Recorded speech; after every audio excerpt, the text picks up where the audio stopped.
আসসালামু আলাইকুম প্রিয় দাখিল দশম শ্রেণীর পরীক্ষার্থী বন্ধুরা, এসএম ক্রিয়েট চ্যানেলে তোমাদের স্বাগতম। তো চলো আজকে তোমাদেরকে হাদিস বিষয়ের 2025 সালের তৃতীয় নম্বর পরীক্ষায় আসা তৃতীয় নম্বর হাদিস, যেটা মূল বইয়ের 128 ও 130 নম্বর হাদিস, সেই হাদিসটার এবং আলফাতা গাইডের 384 পৃষ্ঠায় আছে। সেই হাদিসের তাহকিক বিশ্লেষণ করে দেওয়া হবে। আর 2025 সালের হাদিসের যে তাহকিকগুলো বোর্ড পরীক্ষায় এসেছিল সেটা তোমাদের জন্য ভেরি ভেরি ইম্পর্টেন্ট এবং পরীক্ষায় আসার সম্ভাবনা 99%। চলো তাহকিক বিশ্লেষণে চলে যাওয়া যাক। প্রথমটা হলো ইয়াজমানু। ইয়াজমানু অর্থ হলো সে জিম্মাদার হবে।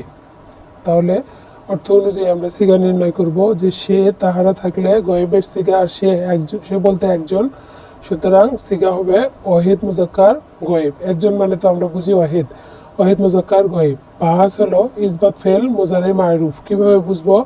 তিনের অধিক অক্ষর বিশিষ্ট এবং মুজারের যে চিহ্ন রয়েছে আলিফ তা ইয়া নুন, এর একটা চিহ্ন ইয়া এর সামনে এসেছে, সুতরাং এটা মুজারের সিগা। তাহলে বাহাস হলো ইসবাত ফেল মুজারে মারুফ। বাবে সামিয়া কিভাবে নির্ণয় করব আমরা? এই ইয়াজমানু শব্দটার মূল শব্দ কি? মূল শব্দ হচ্ছে জমিনা। তাহলে জমিনা ইয়াজমানু এর ওজনে আমরা বাব নির্ণয় করব যে সামিয়া ইয়াসমাউ। ভালো করে লক্ষ্য করলে বুঝতে পারবা যে জমিনা প্রথমে জবর জের জবর, সামিয়ার ক্ষেত্রেও জবর জের জবর। তারপর ইয়াস মানু, এখানে জবর সুকুন জবর পেশ। ইয়াস মাউর ক্ষেত্রেও তাই জবর সুকুন জবর পেশ। সুতরাং এর বাব হলো বাবে সামিয়া। মাজদার কি করব? যে মূল শব্দটা বের করে নেব, নিয়ে তার ওয়াহিদের সাথে আলিফলাম যুক্ত করব। মূল শব্দ কি? জমান। তাহলে এর আগে যদি আলিফলাম যুক্ত করে দিই তাহলে আজমানু। মাদ্দা তথা মূল অক্ষর হচ্ছে দোয়াত মিম নুন, দোয়াত মিম নুন। জিন্সে সহি, অর্থাৎ এখানে হরফে ইল্লাত আলিফ ওয়াও ইয়া এই তিনটার কোনোটাই নেই, সুতরাং এটা জিন্সে সহি। তো চলো চলে যাওয়া যাক পরের তাহকিকে। আল মুসলিমু। আল মুসলিমু শব্দের অর্থটা প্রথমে জেনে নেই। আত্মসমর্পণকারী। তো আত্মসমর্পণকারী এখানে সিগা হলো ওয়াহিদ মুজাক্কার।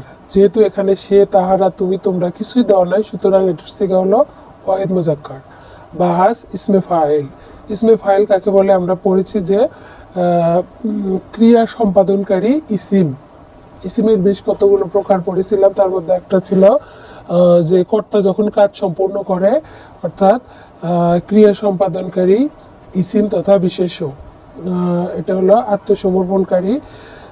বাহাস হলো ইসমে ফাইল। বাবে ইফআল। মাজদার আল ইসলাম। বাবটা কিভাবে বের করব? যে মূল শব্দের দিকে আমরা তাকাবো যে আল মুসলিমু, প্রথমে মূল শব্দের প্রথমে আছে মিম। এই মিমটা কি? পেশ বিশিষ্ট এবং ফা কলেমা, এটা মাঝখানে আইন কলেমায় জের আছে।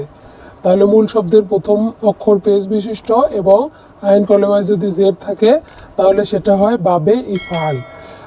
বাবে ইফআল হলো সেই বাব অনুযায়ী আমরা কি করব? মাজদার বের করব। মাজদার আল ইসলাম। মাদ্দা হলো সিন লাম মিম, এটাও অনুরূপ হরফে ইল্লাত অর্থাৎ আলিফ ওয়াও ইয়া থেকে মুক্ত।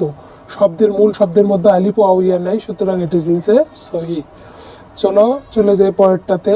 আল জান্নাতু। কিছু কিছু শব্দ আছে যেগুলোর 7টা বিষয় নির্ধারণ করে তাহকিক নির্ণয় করতে হয় না, বরং এক বচন থাকলে বহু বচন করে অর্থ করে নির্ণয় করা যায়। সেরকমই একটা তাহকিক আল জান্নাতু। আল জান্নাতু শব্দটি হলো এক বচন, বহু বচনে আল জান্নাতু। সরি, এখানে একটা নোক্তা মিস্টেক হয়ে গেছে, তো আশা করি তোমরা বুঝে নেবে। বহু বচনে হচ্ছে আল জান্নাতু, অর্থ হলো বেহেশত। চলো চলে যাই পরের তাহকিকে। লাস্টেরটা হলো ফুসুকুন।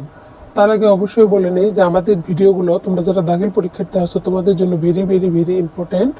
সুতরাং তোমরা অবশ্যই আমাদের মূল যে ইউটিউব চ্যানেল এসএম ক্রিয়েট রয়েছে সেখানে যাই দেখে নেবে। আশা করি তোমাদের জন্য অনেক অনেক উপকারে আসবে। তো চলো তাকিকে চলে যাওয়া যাক। ফুসুকুন, ফুসুকুন শব্দটি বাবে নাসারা এর মাসদার। কিভাবে হলো? ফাসাকা ইয়াফসুকু, নাসারা ইয়ানসুরু। তাহলে এটা বাবে নাসারা এর মাসদার। মাদ্দা তথা মূল অক্ষর হলো ফা, সিন, কফ। জিনসে সহি, অর্থাৎ এটা হরফে ইল্লাত থেকে মুক্ত। অর্থ হলো আনুগত্য থেকে বের হয়ে পড়া। তো সবাইকে ধন্যবাদ, আজকে এই পর্যন্তই। আসসালামু আলাইকুম।